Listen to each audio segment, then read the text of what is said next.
Chapter 46. This is the word of the Lord that came to Jeremiah the prophet concerning the nations. Concerning Egypt. This is the message against the army of Pharaoh Necho, king of Egypt, which was defeated at Carchemish on the Euphrates River by Nebuchadnezzar, king of Babylon, in the 4th year of Jehoiakim, son of Josiah, king of Judah. Prepare your shields, both large and small, and march out for battle. Harness the horses, mount the steeds, take your positions with helmets on, polish your spears, put on your armor. What do I see? They are terrified. They are retreating. Their warriors are defeated. They flee in haste without looking back, and there is terror on every side, declares the Lord. The swift cannot flee, nor the strong escape. In the north by the river Euphrates they stumble and fall. Who is this that rises like the Nile, like rivers of surging waters? Egypt rises like the Nile, like rivers of surging waters. She says, I will rise and cover the earth. I will destroy cities and their people. Charge, you horses. Drive furiously, you charioteers. March on, you warriors, men of Cush and Put who carry shields, men of Lydia who draw the bow. But that day belongs to the Lord Almighty, a day of vengeance, for vengeance on his foes. The sword will devour till it is satisfied, till it has quenched its thirst with blood. For the Lord Almighty, will offer sacrifice in the land of the north by the river Euphrates. Go up to Gilead and get balm, virgin daughter Egypt. But you try many medicines in vain. There is no healing for you.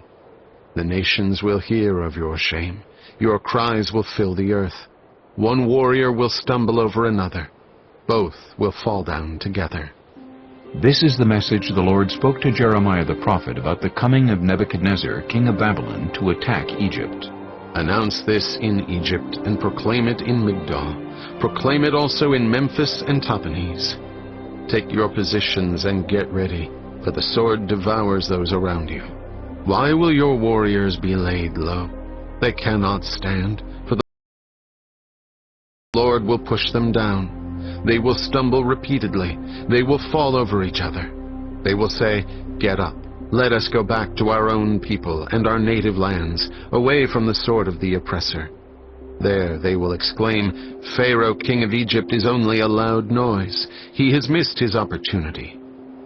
As surely as I live, declares the King, whose name is the Lord Almighty, one will come who is like Tabor among the mountains, like Carmel by the sea. Pack your belongings for exile, you who live in Egypt, for Memphis will be laid waste and lie in ruins without inhabitant. Egypt is a beautiful heifer, but a gadfly is coming against her from the north. The mercenaries in her ranks are like fattened calves. They too will turn and flee together. They will not stand their ground, for the day of disaster is coming upon them, the time for them to be punished. Egypt will hiss like a fleeing serpent as the enemy advances in force. They will come against her with axes, like men who cut down trees. They will chop down her forest, declares the Lord. Dense though it be, they are more numerous than locusts. They cannot be counted. Daughter Egypt will be put to shame, given into the hands of the people of the north. The Lord Almighty, the God of Israel, says, I am about to bring punishment on Ammon, god of Thebes, on Pharaoh, on Egypt and her gods and her kings, and on those who rely on Pharaoh. I will give them into the hands of those who want to kill them, Nebuchadnezzar, king of Babylon, and his officers. Later, however, Egypt will be inhabited as in times past, declares the Lord. Do not be afraid, Jacob, my servant. Do not be dismayed, Israel. I will surely save you out of a distant place, your descendants from the land of their exile. Jacob will again have peace and security, and no one will make him afraid. Do not be afraid, Jacob, my servant, for I am with you, declares the Lord. Though I completely destroy all the nations among which I scatter you, I will not completely destroy you. I will discipline you, but only in due measure.